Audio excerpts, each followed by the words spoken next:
A single shell casing spun through the air, catching the light like brass poetry. Jason Statham's finger never lifted from the trigger. Not fully, not yet. His breath was steady, one slow exhale, eyes fixed on the final target. Behind the glass, silence clung like mist. Instructors. Veterans. Even the cocky SEAL recruit who'd snorted at the clipboard an hour ago, now frozen, jaw half open. A hand slowly lowering from the stop signal he never got to give. The digital screen above the range flickered. Another bullseye, and the record shattered, again. But Jason didn't blink. He holstered the pistol with quiet precision, placed the headset down and gave no celebration. Just that same slow walk back to the bench, as if nothing had happened. But it wasn't always like this. Not even 12 hours ago. He was nobody. The heat off the Mojave sand had already started to rise, rippling across the lot like slow smoke. A long, sun-faded range sat behind a chain-link fence, just a tin-roofed box with numbered booths, a defunct vending machine near the entrance, and one tired old fan spinning overhead like it was doing the world a favor. A silver rental sedan pulled into the gravel. No stickers. No plates. Just dust. The door opened slow. Out stepped a man, grayed beard, worn boots, brown canvas jacket with a missing cuff snap. He moved with quiet purpose, not stiffness. His eyes were sharp beneath a beat-up cap. He didn't carry much, a slim case in one hand, a water bottle in the other. He nodded once to the man behind the counter. Didn't say a word. The attendant, lean, early 30s, marine haircut, Desert Storm tattoo, ink too young, barely glanced up. "Waivers on the screen," he muttered, sliding a stylus across the counter. Jason signed it, not with his real name. Just 3 initials and a flat line. The attendant didn't notice or didn't care. Jason walked past the empty booths. Dust collected on most. Some hadn't been fired from in days. He chose lane 7, half shade, half sun, target at 50 meters. He set his case down, clicked it open. Inside, a pistol older than most men who'd ever held one, no scopes, no fancy add-ons, just steel. Oiled and whisper clean. Jason checked it once, then slid in a mag, slow, quiet. He put on the range headset, pulled the safety shield into place and exhaled, and fired, not fast. Not erratic, methodical. Each shot landed with a crack, not a bang, too clean for theatrics, too accurate for randomness. By the 8th round, a head leaned around the corner of the office. The attendant, his eyes narrowed, then disappeared again. A few minutes later, the door buzzed. 2 more men walked in, tactical shirts, backwards hats. One chewing jerky, the other reviewing a clipboard. The taller one, Lance, judging by the stitched name patch, smirked at Jason's posture. Didn't say a word, didn't need to. He sat 2 lanes over and began calibrating his own weapon, a full mod Glock with extended mag and optical sight. He hit the first round with a boom, the second tighter. Jason didn't even turn. He just adjusted the distance to 100 meters, pressed the button. Target slid farther. Then farther again. No hesitation. He resumed firing, dead center, minimal spread. That's when the second man, a younger instructor with sun-scorched arms and a smug lean, walked over. He leaned on Jason's table like it belonged to him. Jason didn't respond, didn't flinch. He just reloaded. The man waited for a beat, then made a comment Jason didn't hear or pretended not to. The man smirked, then walked back to his lane. But the energy shifted. Even the guy behind the desk now had binoculars up, tracking Jason's every hit. By mid-session, 4 more recruits had walked in, SEAL hopefuls. Loud posture, thin discipline. They took one look at the gray-haired man in lane 7 and barely suppressed laughter, until they saw the target monitor, clean, tighter than anything they'd seen outside simulation drills. Lance walked over finally, offering a casual glance at the gear. "Old school," he muttered to the others. "Probably ex-Navy pre-digital. Let him play." Jason adjusted his grip. He wasn't playing, but he wasn't proving anything either. This was just rhythm, memory in motion. The next round of shots wasn't faster, it was cleaner. 3 rounds in under 2 seconds, all within the same hole. The system beeped, not in error, in confusion. The SEAL records were digital, loaded in from past drills. This man, whoever he was, had just tied one, without electronics. No optic sight, just breathe. The laughter had stopped. Even the smug instructor wasn't leaning anymore. He was standing behind Jason now, 30 degrees back, head tilted like he was studying a statue. Jason ejected the mag, placed the firearm down and rolled his shoulder once. The scar peeked out from under his shirt collar, a deep, spiraling mark no one had earned by accident. It was old and permanent. Lance checked the monitor again, then his clipboard, then the name on the waiver. It didn't match anything, just 3 letters and a line. Jason walked past the bench, didn't look at anyone, didn't collect praise. But just as he passed the main control station, the head instructor stepped out of the office, a retired SEAL with mirrored shades and a steel backbone. He looked down at the monitor feed, looked up at Jason, and blinked once. Recognition.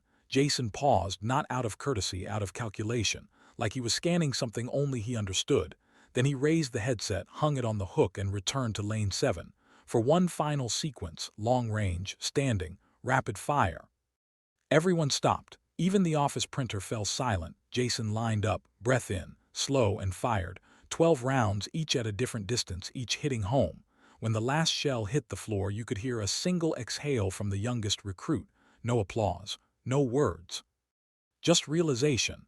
They hadn't been watching a performance. They'd been witnessing the standard, and most hadn't even known it existed. The bullet holes hadn't closed. They just sat there, tight, perfect, unmoving, like the paper itself was too afraid to tear wider. Lane 7 was still hot, still echoing faint traces of burnt powder, but Jason Statham had already stepped away. He moved slow, not like he was tired, like he wasn't in a rush to prove anything. Lance had stopped pretending. The clipboard hung limp in his hand now, pages fluttering with every breeze of the fan. His mouth was closed, his foot tapping not with impatience but something closer to unease. The youngest recruit, Reyes, finally whispered, "That old guy, is he even human?" But no one answered. Because the man they'd underestimated had just hit every long-range SEAL record with a single mag, without saying a word. The retired instructor, old SEAL with mirrored shades and a limp from a forgotten war, stepped slowly out of the control booth.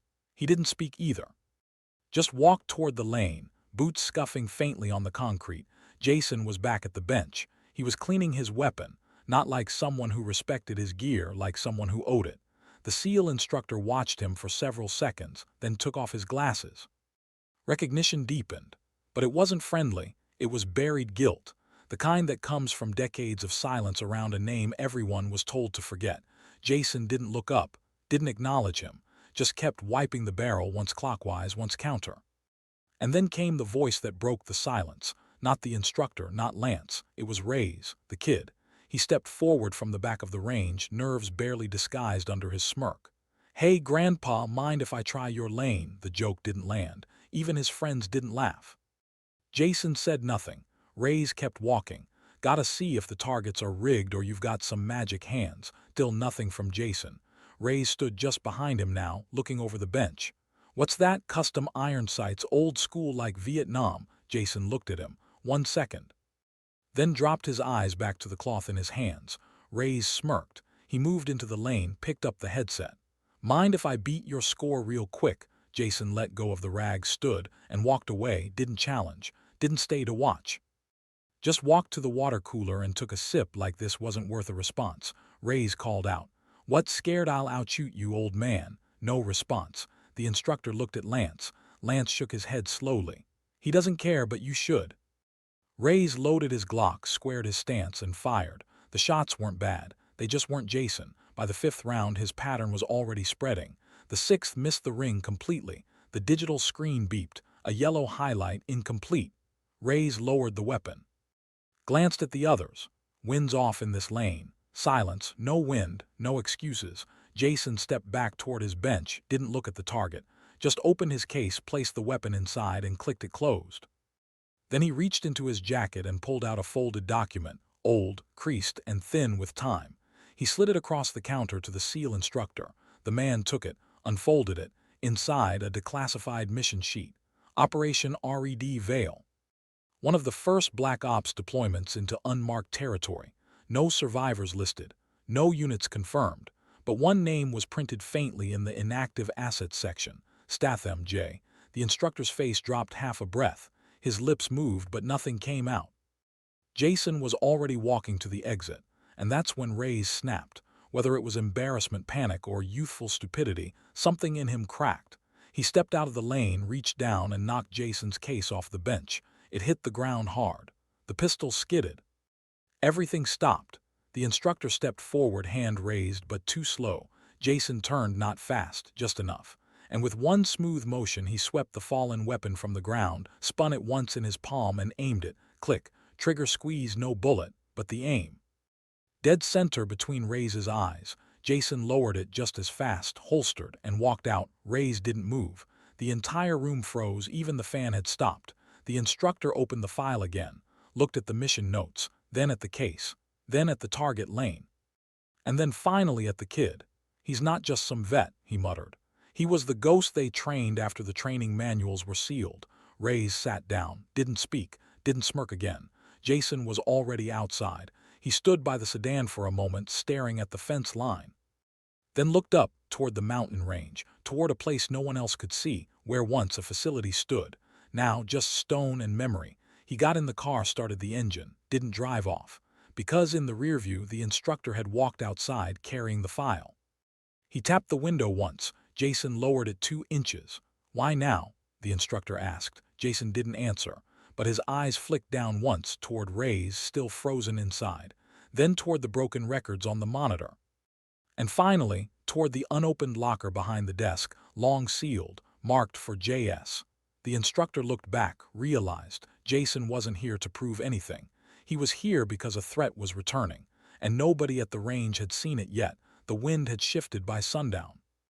That strange desert stillness had returned, the kind that wrapped around the mountains and pressed silence into the walls of every structure still standing. The gun range looked closed. No lights in the lot. Only a single flicker above the side door, buzzing in a tired rhythm like an old man's cough. But someone was already inside. The instructor stood at the rear desk, the unsealed folder from earlier lying across a map of old ops sectors, places that didn't exist anymore, names crossed out, coordinates declassified but still buried. The locker marked for JS hadn't been touched in almost 18 years, until now. He stood in front of it. The lock had rusted at the hinges, but the core still worked. He turned the key, a long one, solid brass, pulled from the control booth drawer where it had sat in a taped envelope with a single instruction: "Do not open unless he returns." The metal groaned as it opened. Inside, not weapons, not gear, but files, 4 of them, all stamped red, all marked pre-Vanguard. He pulled the first one free. Inside, logs of training scores, kill zones, and a signature block with the code name Arrow. Photos too, Jason, but much younger, mid-30s, no beard. Steel-eyed, standing in the dirt outside an unmarked hangar in Iraq, holding a rifle twice the weight of a standard SEAL loadout. No expression, only tension in the shoulders. The instructor's hands slowed. Because he recognized something in that photo: the posture, the placement of other men in the shot, the space they left between them and Jason. It wasn't respect, it was fear. He opened the next file. This one was sealed tighter, tape then wax. And inside, a single USB drive in a foam slot. The paper beneath it wasn't typed, it was handwritten. By someone who knew what was coming. The note read: "If Arrow returns, he's not here for glory. He's here because the program restarted, and that means someone's lying. Someone here." The instructor backed away slightly. His eyes went to the camera feed. Range was empty, lights dimmed, nothing outside, until the feed flickered, then resumed. A silhouette now stood near lane 7. He turned slowly to the glass. Jason Statham stood alone in the center of the range. The same lane, same weapon.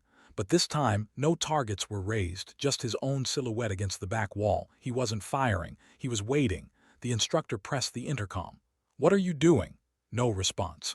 Jason reached into his jacket and pulled out another envelope. He held it toward the glass, didn't move, didn't wave, just waited. The instructor buzzed the door. Jason entered slowly. Rain had started falling outside, a light mist, unusual for that time of year. Jason placed the envelope on the desk, didn't speak. Inside, a single photo, recent. Grainy, an image of the same instructor, having coffee with a man who wasn't on base records. A man who had vanished 2 years ago, part of a failed SEAL extraction in Bahrain. Presumed dead, now back, clean-shaved, sitting across from the instructor in a booth 4 nights ago. Jason's eyes were locked on him now. The instructor shook his head. "It's not what it looks like." Jason's head tilted, not accusing, just watching. As if weighing every microsecond of his breath, the instructor picked up the folder from the locker, showed Jason the USB. I didn't know it had restarted. Jason said nothing. He just looked toward the control booth, the same place the camera had flickered. The instructor turned, checked the feed. It was clean now, but Jason was already moving. He walked back to lane 7, pressed the button. Target slid into place, not a silhouette, a training dummy, then another, then 2 more. The instructor watched. Jason reloaded, then fired 4 shots, 4 head hits, less than 3 seconds. The digital system chirped. Sequence 47 unlocked. The instructor flinched. That code wasn't range level. It was Vanguard. Jason stepped back, pulled a second device from his pocket, set it on the ground. A long, low beep began pulsing. The instructor knew that sound. Proximity audit. Jason wasn't testing the targets. He was testing the building. The instructor reached under the desk, pulled out a backup drive, inserted the USB. Footage flooded the screen. Old Vanguard files, ops logs, psych profiles. But one stuck out. A candidate, younger, fast-tracked, artificially boosted. The name, Cade Rush. The same man from the cafe photo, still listed as dead, but clearly alive. And if he was Vanguard, then Jason wasn't here for a competition. He was here because Rush had gone rogue, and someone at the range knew. Jason returned to the desk, lifted the folder with the old red stamp, pointed at one signature. The instructor leaned closer. The clearance signer wasn't a general. It was himself, from 20 years ago, before he knew what Vanguard really was. His hand began to shake, because now it made sense. Jason hadn't come to shoot. He'd come to see who would break silence. And tonight someone had. The gun range was silent again, but not peaceful. The audit device Jason Statham had placed was still beeping, a slow, steady rhythm like a countdown no one wanted to reach the end of. The screen glowed faint green, pulsing every 2 seconds, nothing flashy. But in that room, every trained eye understood what it meant. Presence detected within facility perimeter, unauthorized digital echo. Jason didn't flinch. The instructor didn't breathe. That meant one thing. Cade Rush was already here, but not physically, digitally. Somewhere inside the system, a backdoor had been triggered, a digital tether left behind from the old Vanguard programs. Rush had been watching, possibly listening, possibly more. Jason stood motionless behind the desk, gaze fixed on the USB terminal. The instructor clicked the arrow to expand recent access logs. What appeared wasn't range-level activity. It was a Vanguard behavioral scan. Someone had activated it 3 days ago, remotely. A test file. Marked subject, arrow. Jason's code name. Jason leaned slightly forward, not curious, confirming. He'd known this wasn't over. The final part of the file decrypted. A single video feed, night vision. It was from a hidden cam, buried in a corner wall, probably planted decades ago and forgotten by everyone but Jason. The footage showed Ray's, the cocky kid, sneaking in after hours, plugging in a second drive, but it wasn't Ray's acting on his own. On the screen, a face appeared in reflection behind him. Cade Rush, not dead, not even hiding. He'd been training them, not to shoot, to obey. Jason looked at the instructor. No words exchanged, but the meaning was clear. You let this in. You left the door open. The instructor's hand hovered over the emergency call button. Jason shook his head once. Too late. The overhead lights flickered. Then one bulb burst. The monitor feed glitched, and every door in the range locked with a steel clang. Jason moved calmly. He stepped to the far locker, pulled it open. Inside, a folded black duffel bag, no dust, sealed in plastic. He unzipped it, revealing a matte black weapon unlike any in civilian range inventory. Compact, silenced, balanced. The instructor backed toward the booth. "What are you doing?" Jason didn't respond. He stepped into lane 7 and pressed the hidden button under the bench. A second target wall rotated into view. But these weren't paper targets. They were old biometric training heads built with pressure sensors and tactical mapping grids. Outdated but still functional. Jason loaded the weapon and began the sequence.